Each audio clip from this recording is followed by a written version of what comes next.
Future events, the marriage of the Lamb. In several biblical passages, the church is referred to as the bride and Jesus Christ as the bridegroom. The church is portrayed as the bride, a pure virgin and espoused to Christ, as stated by Apostle Paul in 2 Corinthians chapter 11 verse 2.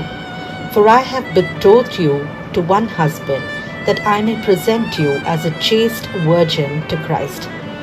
He further explains in Ephesians 5 verses 25 to 32 about the marital relationship between husband and wife, in that it is similar to that of Christ and the church.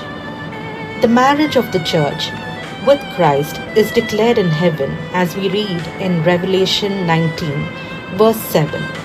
Let us be glad and rejoice and give him glory, for the marriage of the Lamb has come, and his wife has made herself ready. This means that the marriage has already taken place in heaven at this time, which is after the individual evaluation at the bema of Christ. The triumphant return of Christ is known as the second coming of Jesus Christ.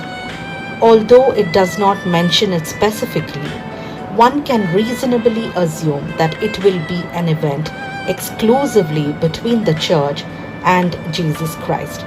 The Old Testament believers and the tribulation saints will not be there physically, since their resurrection occurs at the second coming of Christ.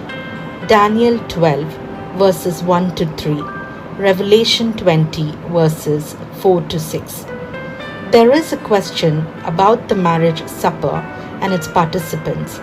The marriage of the Lamb has great importance to the church, which will take place in heaven. The marriage supper of the Lamb is generally understood in Christian eschatology to take place in heaven. It occurs between the rapture of the church and the second coming of Christ, serving as a celebratory banquet for believers during the tribulation period on earth. Some Bible scholars have a different opinion about the marriage feast. Some believe that the formal supper will take place on the earth, where the bridegroom will introduce his bride to all his friends. According to them, the marriage feast is said to be in the millennium. The name Jesus will be there as our Savior, Lord and King, to praise, honor and worship Him throughout eternity.